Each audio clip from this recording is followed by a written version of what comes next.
그러나 내가 나 된 것은 하나님의 은혜로 된 것이니 내게 주신 그의 은혜가 헛되지 아니하여 내가 모든 사도보다 더 많이 수고하였으나 내가 한 것이 아니요 오직 나와 함께 하신 하나님의 은혜로라. 아멘. 바울은 분쟁과 헛된 자랑에 빠져있던 고린도 교회를 향해 다시금 그리스도의 복음에 집중할 것을 권면합니다. 고린도 교회 성도들은 이미 바울을 통해 복음을 들었습니다. 그러나 시간이 지나면서 그들의 마음은 점차 복음의 본질에서 멀어지고 교회 안에는 은사와 지식 그리고 지도자에 대한 자랑이 자리 잡았습니다. 그래서 바울은 다시 처음으로 돌아가 복음을 상기시키며 내가 너희에게 전한 복음을 너희에게 알게 하노니 이는 너희가 받은 것이요 그 가운데 선 것이라 합니다. 바울은 복음이 과거의 이야기가 아니라 지금도 우리의 삶을 붙드는 구원의 진리임을 강조합니다.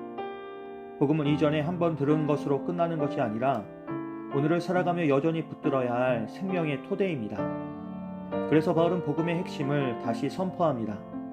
그리스도께서 우리 죄를 위하여 죽으시고 장사되셨으며 성경대로 사흘 만에 다시 살아나셨다. 이 짧은 구절 안에는 복음의 모든 진리가 압축되어 있습니다. 예수 그리스도의 죽음과 부활은 인간의 구속을 위한 하나님의 계획이 성경의 약속대로 성취된 역사적 사건이었습니다. 그리고 바울은 이 부활이 수많은 사람들이 경험한 실제 사건임을 밝힙니다. 그래서 그는 부활의 증인들을 언급하는데 먼저 게바, 즉 베드로에게 주님이 나타나셨고 그 다음 12 제자에게 보이셨습니다. 그뿐 아니라 주님이 한 번에 500여 형제에게 동시에 나타나셨는데 그들 중 상당수는 당시까지도 살아 있었습니다.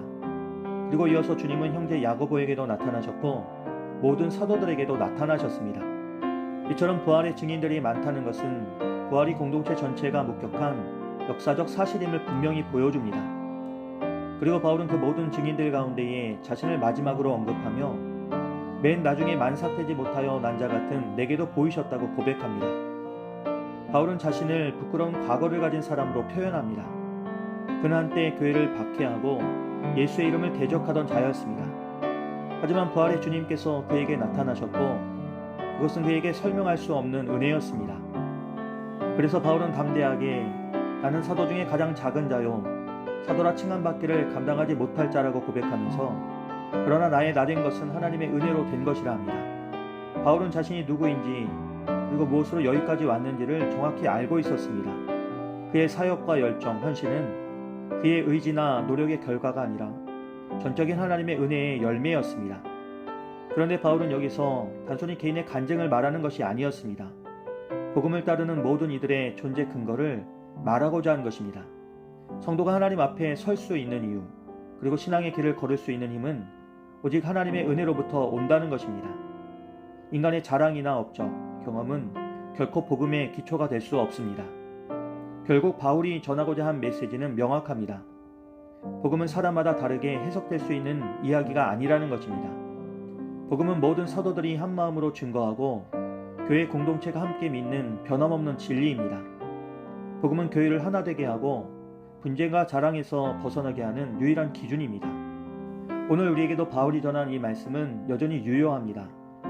신앙생활이 길어질수록 우리는 종종 복음의 본질보다 신앙의 외형이나 열매에 더 마음을 두게 됩니다.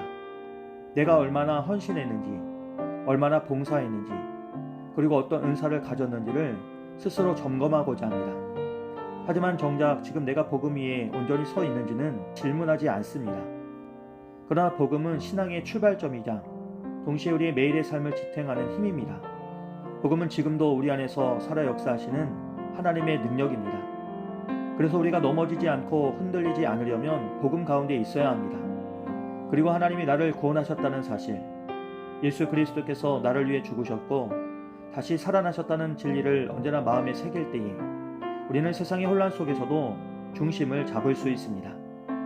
그래서 바울이 고백했던 것처럼 나의 나 된 것은 하나님의 은혜로 된 것이라는 말이 오늘 우리의 고백이 되어야 합니다.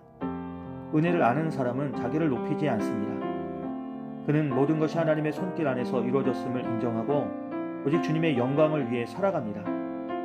그리고 그럴 때 우리의 일상부터가 달라집니다.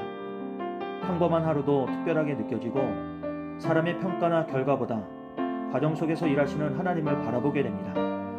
그때 우리의 마음은 더 겸손해지고 더 감사하게 됩니다. 그래서 오늘 바울의 고백은 단지 과거의 한 사도의 이야기가 아니라 오늘을 살아가는 모든 성도들의 믿음의 고백이 됩니다. 우리의 삶 속에서 일어나는 모든 일들이 하나님의 계획과 은혜 안에서 이루어지고 있음을 깨달을 때에 우리는 진정으로 복음에 서 있는 삶을 살아갈 수 있습니다. 그렇게 오늘도 주님의 은혜 안에 머물며 복음의 능력 안에서 흔들리지 않는 믿음으로 살아가는 우리들이 되길 주님의 이름으로 기도합니다. 은혜가 풍성하신 하나님, 오늘도 우리를 주의 은혜 안에 품어주시고 하루를 시작하게 하시니 감사합니다. 우리의 삶이 내가 한 것에 대한 자랑으로 채워지지 않게 하시옵고 오직 하나님이 행하신 일에 대한 감사로 풍성하게 도와주시옵소서. 그리고 오늘도 그 은혜를 기억하며 복음 위에 굳게 서서 살아갈 수 있도록 성령님 인도하여 주시옵소서.